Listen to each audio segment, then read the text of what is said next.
I'm going to read Sherbert's Big Voice. It's written by Dr. Bailey and Leah Ann Burdick.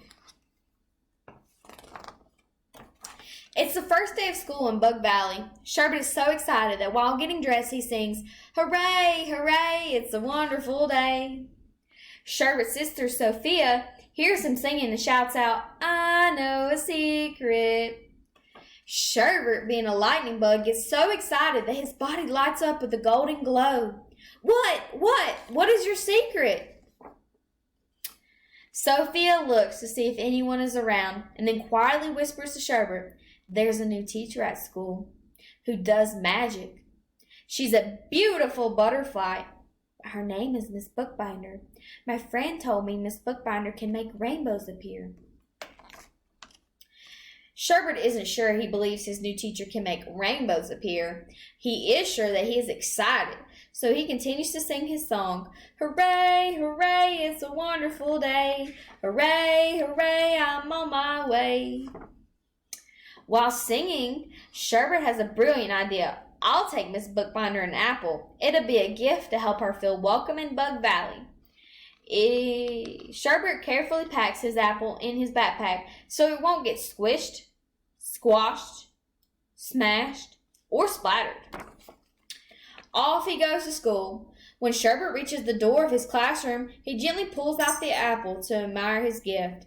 It's the shiniest, biggest, reddest, juiciest apple Shubert has ever seen. He places it safely in his bag. Just then, Benny pushes his way through the door, trampling over Shubert. Bam! Shubert hits the floor. Slam! His backpack falls open. Thud! Out rolls the apple.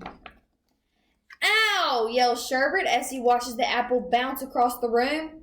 Thump, thump, thump, thump. It stops at Benny's feet.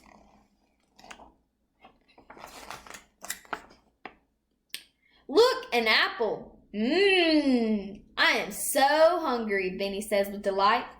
"Hey, that's mine," shouts Shubert from the floor. Benny just laughs and puts the apple in his pocket. When Shubert sees Benny take his apple, he feels his face get hot and his insides quiver. He can hear his heart beating. He feels mad, really mad. Benny has taken his apple and Shubert doesn't know what to do about it. Suddenly, Shubert feels a soft breeze blow across his face as a beautiful butterfly appears. "Greetings, my friend," she states. "My name is Miss Bookbinder." Shubert looks up at his new teacher. She looks like an 8-foot-tall angel. Miss Bookbinder says in a soothing voice, "Your arms are folded like this, and your forehead is wrinkled just like this." Shubert feels understood. His body begins to relax. "You seem very mad. Something scary must have happened," she asks as she reaches out her hand to help Shubert to his feet. Without thinking, he takes her hand. As he stands up, she kneels down. Eye to eye, Shubert feels a sense of comfort and safety as he shares his story. "I brought you an apple. It was the shiniest, biggest, juiciest, reddest apple. Benny knocked me down and took it." Mrs. Bookbinder instantly understands. Shubert feels mad because Benny pushed him down and took his apple. Shubert did not know the words to use to express himself to Benny to get his apple back. "Did you like it when he pushed you?" Mrs. Bookbinder asked. "No way! It hurt, and I dropped everything," Shubert snapped. In a slow, firm voice, Miss Bookbinder guides Shubert. "Then go tell Benny, I don't like it when you push me. Give me back my apple. Say it now for practice." "Me? Tell Benny?" Shubert's eyebrows raised up, his eyes wide open, his knees trembling as he swallows 2 big gulps in his throat. Gulp, gulp. Then he whispers in a little voice, "I don't like it when you push me." Mrs. Bookbinder senses Shubert is feeling scared, so she takes his hand. "Shubert, let's find your big voice." Make your voice match mine. She speaks slowly and firmly. I don't like it when you push me. Give me back my apple. Shubert listens carefully. Shubert understands what he needs to do. He needs to use his big voice so Benny will listen to his words. Shubert collects his courage, takes a deep breath, and then firmly says, I don't like it when you push me. Give me back my apple.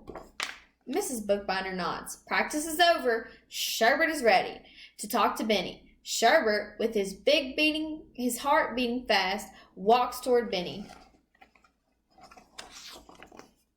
Standing straight and tall in front of Benny, Shubert says in his big voice, I don't like it when you push me. Give me back my apple. All is quiet in the classroom. Benny stares at Shubert. Shubert stares at Benny. Miss Bookbinder watches them both. Then Benny reaches into his pocket. You mean this apple? He questions. Yes, that apple, says Shubert, looking directly into Benny's eyes. Oh, here you go. And Benny hands the apple to Shubert. Shubert is shocked and excited, and his lightning bug body lights up with joy. Wow, my words have power! My words have power! My words have power! He jumps with joy. Then, like magic, he sees a rainbow appear out of the window. You really are magic, he said to Miss Bookbinder with amazement. He proudly gives her the shiniest, biggest, reddest, and juiciest apple ever. Mrs. Shubert, we are all magic, Mrs. Bookbinder says. We just need to believe in ourselves and each other. I do believe, Shubert says. I do believe. Shubert feels elated and continues to sing a song. Hooray, hooray, it's a wonderful day. Hooray, hooray, I'm on my way. Stop, I don't like it, are powerful words to say. It's magic I can use every day. The class joins in and they all sing Shubert's song together. Hooray, hooray, it's a wonderful day. Hooray, hooray, I'm on my way. Stop, I don't like it, are powerful words to say. It's magic I can use every day.